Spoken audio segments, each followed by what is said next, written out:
Okay, hello everybody. It's me again. So today I'm doing a review on Spider-Man No Way Home, arguably the biggest movie of the year. Not even arguably, it's just a fact. I mean, if you tried to find tickets day one, even like hour one, it, like even it crashed the Cinemark app and many other apps too. But honestly, it might even be bigger than Doctor Strange just because the fan base that Spider-Man has had over the years and how it's continuously growing. As Spider-Man being one of the most loved characters of all time, really, in the superhero genre. But not even to hold myself back, this movie was amazing. I'm gonna go into spoilers, so if you don't want to see spoilers or not see but hear spoilers, then I want to leave now. If you don't, then watch the movie first, then come back if you want. It's up to you. But I would say definitely recommend this movie if you like superheroes in the slightest. If you haven't watched, even if you haven't really watched like the newer Spider-Man movies, if you just watch the Tobey Maguire, Sam Raimi ones, or I mean, I don't really think there's many people that have only seen the Andrew Garfield ones. I'm not saying it's a bad thing, but it's just kind of a Spider-Man thing. Um, if you see any of them, you're gonna see all of them, I guess, if not just the Sam Raimi trilogy. Um, but this movie, it definitely had a lot of somewhat fan service, if you will, because of course everybody wants to see their favorite villains and the Spider-Verse collide in live action, which is exactly what we got. We got to see Flint Marko Sandman, Norman Osborn Green Goblin, and Dr. Otto Octavius from the Sam Raimi trilogy, all as villains. And sorry about this little thing right here. It's just not the best right now. But then we also got to see Dr. Kurt Connors, also known as the Lizard and Electro, as not Electro was played by Jamie Foxx uh, in the Amazing Spider-Man movies. Both of them were the main villains, I guess. And sorry, I'm just gonna move that. See if that helps. But yeah, no. Those are all the main villains from the other movies that have returned. Tobey Maguire as Spider-Man came back later in the movie, still as his aged self, not aged from whatever he was in the movie, but more aged now. Just kind of gone through life. Same with Andrew Garfield.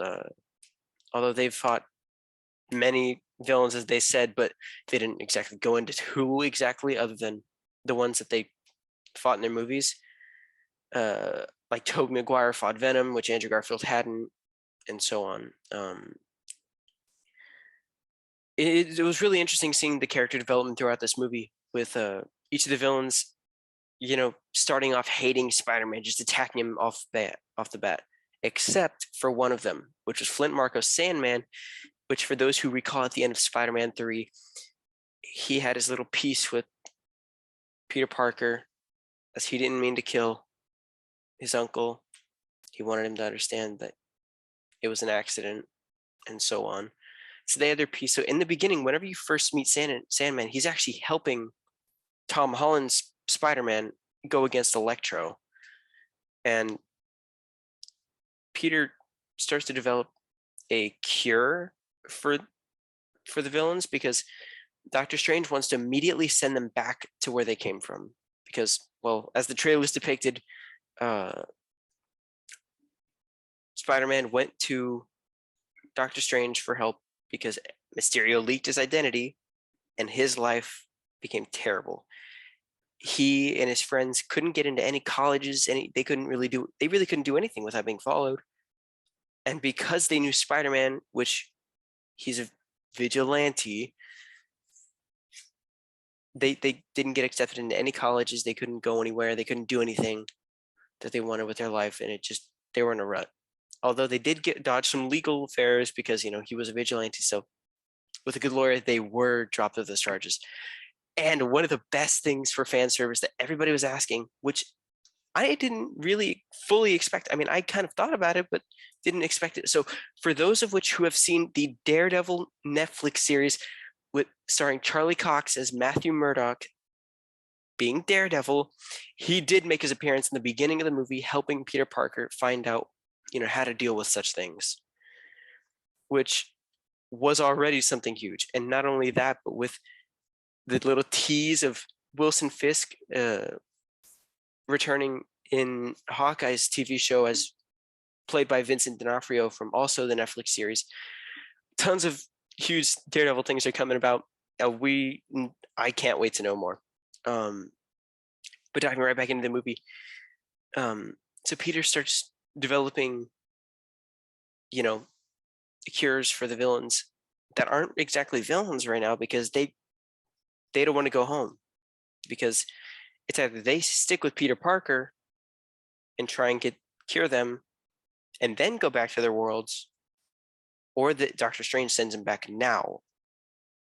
And they go on to go throughout the story that we fully know through Spider-Man 1, 2, 3, and the Amazing Spider-Man 1 and 2, where each of the villains do meet their demise.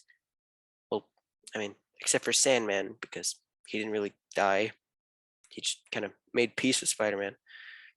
But all of them were pulled out of their timelines right as before they were going to die. Like Otto Octavius, whenever he first saw Tom Holland as Peter Parker, he's like, where's my son? Because he was creating his own little son, like the one in the sky, not the kid. But yeah. Then Norman, I mean, there wasn't really too much for him because he was fighting Spider-Man, then now he's here. But he did keep the Goblin virus with him. Not virus, but kind of mental problems.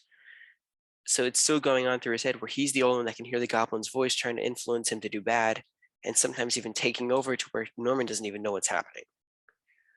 Which you go throughout the movie at first seeing only Norman because Goblin lets him have control, but whenever he gets the chance, he fights back against Spider-Man, causing Jamie Foxx's Electro, Sandman, and the Lizard all to escape and roam about New York City, now trying to just make their own lives.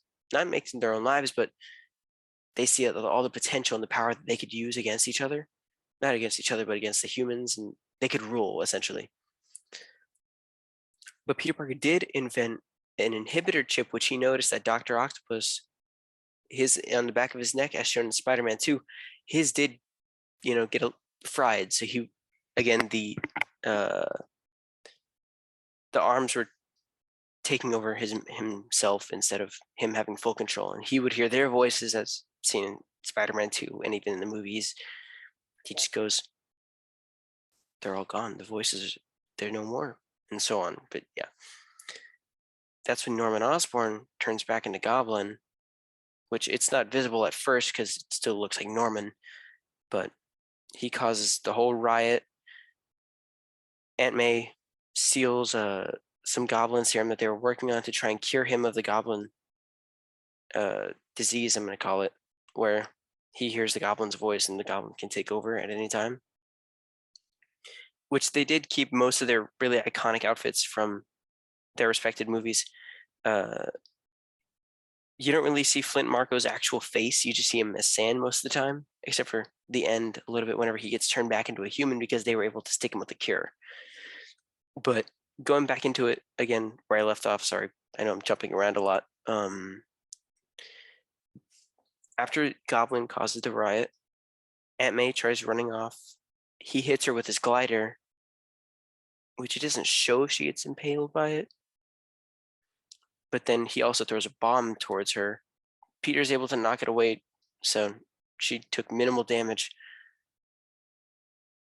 But as each Spider-Man tale goes, there's usually a family member dying, and usually it's Uncle Ben, but this time we lost Aunt May, which she did give the iconic great power, great responsibility speech to Peter and told him that he was doing the right thing instead of sending him back immediately and helping them out to try and keep them alive. So they would go back to their timelines and not have to fight Spider-Man to die. And she dies on spot. While Ned and MJ, which oddly enough, she's not Mary Jane, she's Michelle Jones, I believe. I know it's Michelle, but Jones may not be it. But yeah, no, they're trying to help Peter just learn as much as possible Peter destroys all of the electric uh, power lines around Electro, which I guess kind of dampens all of his power because there's nothing around him. So he kind of stops glowing blue, as we saw in the Amazing Spider-Man 2, and turns back into Jamie Foxx, which Peter then sends back to a prison that Doctor Strange made. Which, so as we see in the trailers, the suit which I'm currently representing on my jacket, Doctor Strange kind of cast a spell on one of Peter's web shooters, which he turned it into like a web that'll teleport them back into the prison that Doctor Strange made, which is actually under the Sanctum Sanctorum. And in doing so, they're able to be held captive there until Peter lets them out and tries to help them, which they agree to until Goblin. So, which then later, the Goblin had started a riot, which caused everything else. And sorry about that little change in pace. My Wi-Fi just died during recording this, so you can imagine how fun that's it. That is but that's not gonna deter from the review. And I know most of this has mostly just been me like giving a synopsis of the movie, like scene by scene almost. But um, we'll see how this goes. For the rest of it, sorry. Yeah. So at the same time, I think that the movie again was just great overall. The ending, not even. I'm just gonna wipe all that off, pretend that never happened. So this, after all the villains have escaped, we later, after Ma dies as well, Peter's in a bad spot. He's just wants to be alone. He can't do anything by himself either. But we then see someone come through a portal. Then okay, so Ned tries to use make another portal to get to Peter because he has Doctor Strange's ring, which Peter snagged off of Strange earlier, which in a fun little battle. But Ned opens a portal, and Peter walks through, but not Tobey Maguire or Tom Holland, but Andrew Garfield's Spider-Man walks through, and him and MJ and Ned have a fun little conversation. Then they try and do it again to find Tom Holland's Peter, but they end up seeing Tobey Maguire's Peter, which was great to see. Honestly, I think that was one of the high points of the movie, definitely for most people, getting to see their favorite characters again, brought back in the same way that they were whenever they left. They go and help Peter through his hard time because he just wants to kill Norman because of what he did to Aunt May. He killed him. She killed him. He killed her. Sorry. Um, and he's done with it. And he doesn't want anybody to help him. He just wants to kill him. But after Andrew Garfield and Tobey Maguire's Spider-Man kind of resonate with him a little bit and tell him how they felt about everything because of what they've lost and what they've gone through, and them all receiving the same great power comes great responsibility speech, he kind of starts to resonate with them as well and understand that he can still be better, and maybe, as they explain it to him, that she didn't die for no reason. He can be better, and he finally sees that as well. So they group up together, have a fun little conversations about how Tobey Maguire has those webs coming out of his wrists instead of a web shooter, which they're really curious about. A lot of fun little dialogue between them and Ned, and eventually they do cure most of the bad guys. Some of them take some damage, of course, with their huge fights, which is honestly amazing. I could not have asked for anything more. Doctor Strange coming back now because Peter trapped him in the mirror dimension. Don't ask me how. It's weird, but I think you just have to see it for yourself. He was just gonna wipe all the villains out right now, including the Spider-Man. But Ned explains to him that Peter's plan's working, that they are helping them, even if they don't want to be helped, but they're helping them. They win the fight, except reality starts tearing itself apart now because of Peter's spell that he broke. All the villains that are here now are only the beginning. And you see reality start unfolding on itself. There's ripples in time and space. Everything's just tearing apart. Peter makes one of the sacrifices that almost nobody else would probably be able to make. He tells Doctor Strange not only to make the world forget about Spider-Man or his identity, but people that know who he is, which is why all the villains are here, because they know who he is, and they were brought in from here instead of all the people from his world forgetting who he was. Everybody that knew a Peter Parker are brought here. It's a little weird at first, but it makes sense. We then see little shadows of other characters like Rhino and like more of a comic accurate Rhino. Well, not like mechanical Rhino is what I'm saying. But Peter makes the sacrifice of telling Strange to create a spell that makes everybody forget that Peter Parker exists, which ultimately solves everything because if Peter Parker didn't exist, then nobody would have any problems. All these villains wouldn't be here. They wouldn't fight because they had nobody to fight. Well, no reason to stay mad at Peter, I guess. And unfortunately, that means that MJ and Ned and Strange and Happy and everybody else that knew Peter will not know him anymore. Which, after they've developed their relationship and all that, it's one of the biggest sacrifices that Tom Holland's Peter Parker could make, which he did, and had to live with it. He was going to reintroduce himself and try and make MJ remember who he was. He even developed like a little speech he was working on, like "Hey, I'm Peter Parker. I know you don't know me, but," and try and explain it. But he ended up just settling for less and letting them live their lives. Well, he stays Spider-Man. Nobody knows who Peter Parker is. They only know Spider-Man now. He even meets Happy at May's grave, but Happy doesn't know who he is. He didn't know he was her nephew, which then they talk about how they met through Spider-Man and whatnot. And at the very end, we see that Peter Parker gets a new Spider-Man suit, which is way more comic accurate. I say comic accurate, but it's typical red and blue with a more generic spider on the front and back. Not like the Stark suit that we saw in Homecoming, but more homemade, I guess.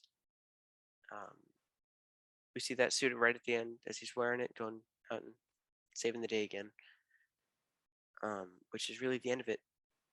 Which then we see the first end credit scene had Eddie Brock, played by Tom Hardy, and Venom talking to each other about Spider-Man, which they were only sucked into his universe again because Doctor Strange's spell got busted by Peter, and then they get sent back to their universe before they're able to even meet him. But Venom left a little piece of himself back on Peter, not on Peter, but at where he was at, which was at a bar. Obviously, funny enough. So Eddie Brock's not there, but Venom is, and Venom, knowing himself, will find Peter Parker like they were talking about, and will develop slowly as we see more Venom in the MCU. And the second end credit scene was kind of more of a trailer for the new Doctor Strange into the Multiverse of Madness movie, which looked really cool. I'm not gonna lie. Seeing characters from the first Doctor Strange come in, seeing Wanda come back from WandaVision, and not because of what she did in WandaVision, but because he needs her help to solve the multiverse problem. And I mean, that's basically it for the movie synopsis. Overall, I'd give it a strong. I mean, if you like Spider-Man, like myself, I'm a huge Spider-Man fan. I mean, Spider-Man shirt, Spider-Man jacket, inside and out. um, 10 out of 10. That's my personal rating. If I was trying to like be more not human, not human, that's really really weird. If I was trying to, if I was purposely criticizing, I'd still give it a 10 out of 10, honestly. 9 out of 10 maybe if you have like a few things that you really care about that you didn't like, but overall I'd say it's a strong 10 out of 10. Um, would recommend to really anybody that has a faint interest in superhero genre, especially Spider-Man, because there's a lot of us out there that really enjoy Spider-Man. Um, I know this is more of like a synopsis more than a review, but uh, overall the filmography, the screenplay. I know it's like things behind the scenes that I couldn't really see much, but the way they recorded the scenes, which were inspired by Sam Raimi's trilogy of Spider-Man, uh, the dialogue. I think the dialogue was really good for being a movie. I know that doesn't really make sense, but there are some movies like Eternals and Raccoon City, Resident Evil, that the dialogue was all right, but it wasn't amazing.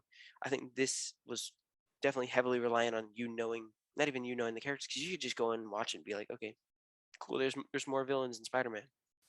Um, but the dialogue was great. The relationships that the characters build throughout the movie is a super strong bond and connection that really is just amazing to see through Spider-Man, because being one of the most beloved Marvel heroes and heroes out there, it's really important that you know they have good identity and character build up. But yeah, that's pretty much it for now. Again, I love the movie. If you watch the movie and you have any thoughts about it, let me know down in the comments if you got this far. Uh, thank you for watching if you did, especially if you got this far. I mean, it means a lot to me. Uh, I hope to see you again soon, and thank you for sticking with me. Have a great day.